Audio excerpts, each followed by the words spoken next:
નમસ્કાર ખેડૂત મિત્રો, આજે તારીખ 30 જુલાઈ 2025 આજની સવારની હવામાન અપડેટની અંદર માહિતી મેળવીએ તો હવે ગુજરાતની અંદર વરસાદનું જોર કેવું જોવા મળશે. સિસ્ટમની અસર 2 દિવસથી નથી જોવા મળી રહી. હવે ગુજરાતની અંદર વરસાદ થશે કે નહીં, આગામી 10 તારીખ સુધી ગુજરાતમાં વરાપનો રાઉન્ડ જોવા મળશે તો તેની વિસ્તારથી માહિતી મેળવશું. ચેનલમાં નવા હોય તો ચેનલને સબસ્ક્રાઈબ કરી નાખજો અને વિડીયોને લાઇક આપીને તમામ ખેડૂત ભાઈના ગ્રુપમાં આજથી શેર કરી દેજો. તો મિત્રો, સૌથી પહેલાં વાત કરીએ તો ગુજરાતની અંદર જેવો વરસાદ નોંધાયો જોઈએ તે મુજબનો વરસાદ હાલ નોંધાયો નથી. જે સિસ્ટમ હતી તે મધ્યપ્રદેશ સુધી આવીને સ્થિરને ત્યારબાદ મિત્રો તે ઉત્તર પૂર્વ ભારતના ભાગોની અંદર આગળ ગતિ કરી રહી છે. જે મુજબનો વરસાદ ગુજરાતમાં પડવો જોઈએ તે મુજબનો વરસાદ નથી જોવા મળ્યો. ખાસ કરીને 27 તારીખથી વરસાદની ગતિવિધિ જોવા મળી હતી. અમુક વિસ્તારની અંદર 1, 2, 3, 4 વિસ્તારની અંદર ભારે વરસાદો નોંધાયા હતા. બાકી અમુક વિસ્તારની અંદર ઝાપટારૂપી વરસાદ તો અમુક જગ્યાએ હળવા વરસાદો નોંધાયા હતા.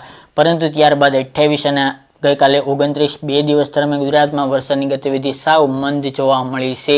ખાસ કરીને જે વરસાદો નોંધાયા હતા તે અમુક વિસ્તાર છે ઉત્તર ગુજરાતના ભાગો છે ત્યાં જોવા મળી રહ્યા હતા. ત્યારબાદ અન્ય વિસ્તારની અંદર કોઈ ભારે વરસાદો નથી જોવા મળ્યા. સિસ્ટમનો હાલ તો ઘેરાવો સમગ્ર ગુજરાતમાં હતો, પરંતુ ગુજરાતની અંદર હાઈ લેવલના વાદળો જોવા મળી રહ્યા છે, જેના કારણે ફક્ત હવામાનમાં પલટો છે. અમુક જગ્યાએ ખાટા વાદળો જોવા મળી રહ્યા છે, પરંતુ ગુજરાતની અંદર તેની વધુ શક્યતા હાલ વરસાદની જોવા મળતી નથી. ત્યારબાદ મિત્રો વાત કરીએ તો આજે 30 તારીખ થઈ ચૂકી છે. હવે ગુજરાતની અંદર વરસાદનું જોર હજુ પણ આમાં ઘટે તેવી સંભાવના છે. ગઈકાલના રોજ દરમિયાન પણ એકલ દોકલ વિસ્તાર સિવાય કોઈ જગ્યાએ વરસાદની શક્યતા દેખાઈ રહી નહોતી, તેમજ વરસાદ પણ નોંધાયો ન હતો. આજે 30 તારીખ દરમિયાન પણ આવું જ જોવા મળશે. હજુ પણ વાદળોનો ઘેરાવો જોવા મળશે, પરંતુ વરસાદ નહીં જોવા મળે. ખાસ કરીને આગામી દિવસની વાત કરીએ તો મિત્રો 1 થી લઈને 10 ઓગસ્ટ દરમિયાન પણ ગુજરાતની અંદર વરાપનો રાઉન્ડ જોવા મળશે, જેની તમામ ખેડૂત ભાઈ નોંધ લેવી. ખાસ કરીને મિત્રો આ સિસ્ટમની અસર ગુજરાતના મોટાભાગના વિસ્તારની અંદર થવાની હતી, 80% વિસ્તારની અંદર થવાની હતી. પરંતુ ગુજરાત સામે આપણે તો શું કરી શકીએ તે મુજબનું હાલ સિસ્ટમે બધાને ગોટે ચડાવી દીધા હતા. તેમજ સિસ્ટમ ઉત્તર તરફ ખસી હતી, જેના કારણે ગુજરાતમાં વરસાદની ગતિવિધિ છેલ્લા 2 દિવસથી ઘટી ચૂકી છે, સંપૂર્ણપણે સાવ ઘટી ચૂકી છે તેવી શક્યતા હાલ નોંધાઈ રહી છે. બાકી મિત્રો હવે ગુજરાતની અંદર વરસાદની કોઈ સંભાવના જણાતી નથી. એકલ લોકલ વિસ્તારની અંદર વરસાદી ઝાપટા જોવા મળશે.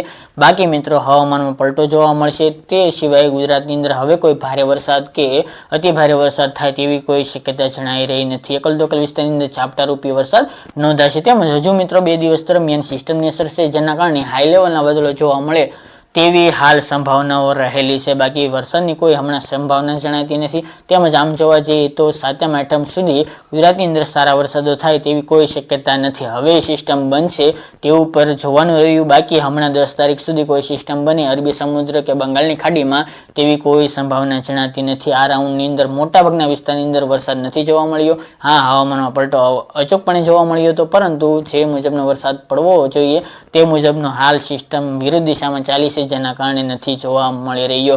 હવે મિત્રો આગામી દિવસની અંદર પણ હવે વરાપનો રાઉન્ડ જોવા મળશે. 1-2 દિવસ બાદ વાદળો પણ હવે ધીરે ધીરે હટતા જોવા મળશે અને આકાશ એકદમ ખુલ્લું જોવા મળે આગામી 1-2 દિવસ બાદથી તેવી શક્યતા રહેલી છે. બાકી મિત્રો કોઈ પણ સિસ્ટમ આવશે તો અપડેટ આપતા રહીશું. આ હતી મિત્રો આજની વહેલી સવારની અપડેટ. ફરી એક નવા વિડીયો સાથે મળીશું.